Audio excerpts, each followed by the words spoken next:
All right, so I actually have a handout for you, so I'll just start that if you want to pass it around. I'm Hannah Watson. I'm from Breathitt High School, and my grant is for reverse job fair, and this is for students with intellectual disabilities. I teach the moderate to severe students, so I just wanted to provide them with opportunities and experiences for getting a job after high school. And so I actually analyzed our data, and the last 3 years it was like 79% of students did not, if they didn't go to college, they didn't get a job. I mean, so that's a very high percentage of students.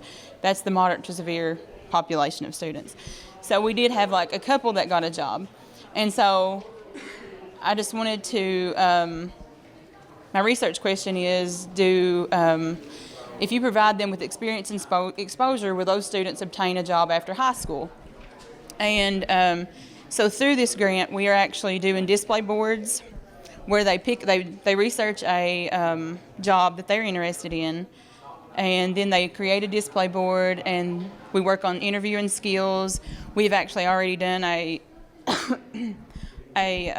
cover letter and a resume. They've written those themselves, and I mean, if moderate to severe, we're talking IQs less than 55. So I mean, that's significant for these students. We actually done one with them, not last year but the year before, and just it really improved their communication skills and just interpersonal skills. I mean, we just worked on it. Just improved the student as a whole, I guess is the better way to put it. It was just very beneficial, and there was just so much growth that I seen when this grant was available. I thought, I have to write this grant to provide this opportunity for my students, because it took a lot of resources to do that the previous year. So I will know if this is successful if I have students that actually obtain a job once they complete high school. So just a little bit on the reverse job fair. The students will actually set up at school, and there will be community members that come in and will interact with the students, and they'll give like informal interview. They'll give them tips and advice on how they could do better or what could be different, or even talk to them about their job, their desired job, and just give them some insight on what to expect and what being in the workforce is going to be like.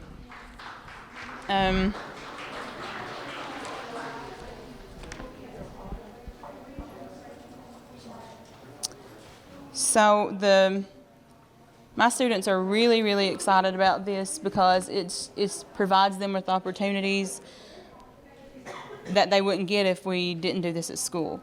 They're actually going to go out in the community and job shadow some, so they know what to expect for different jobs. I have one student that is wanting to be a chef, so there's actually a little business that's willing to let her come up there and just job shadow in their kitchen and see. I also have one that wants to be a daycare worker, so we were going to arrange for her to go up and just make sure that's the career choice that they want to take or whatever. So it's really just about providing experience and exposure for students with severe disabilities. My kids are also going to go, we're going to try to arrange for them to go to KET, because they're also going to create digital video portfolios, and they're going to have a green screen, and they need to change the green screen. I'm not even sure how all that works. So we're going to go to KET and get a little training on that, and just integrate technology into the process for them. And it also gives them something that they don't have to necessarily hold on to paper-wise. It'll all be digital, and I can just email it to them or give them a jump drive or something with it on it. So I just think that would be easier for them to hold on to, because technology is the world that we're living in right now. I think that's all that I have. How many students do you have? I have 21. Yes, and it might be that we just end up doing the juniors and seniors, because I don't know if I can quite do 20. And then some of the MMD students are actually going to participate as well. So our hope is to do about 20 students, but it might not all be moderate to severe. There's a few MMD students that would also benefit from the experience and exposure.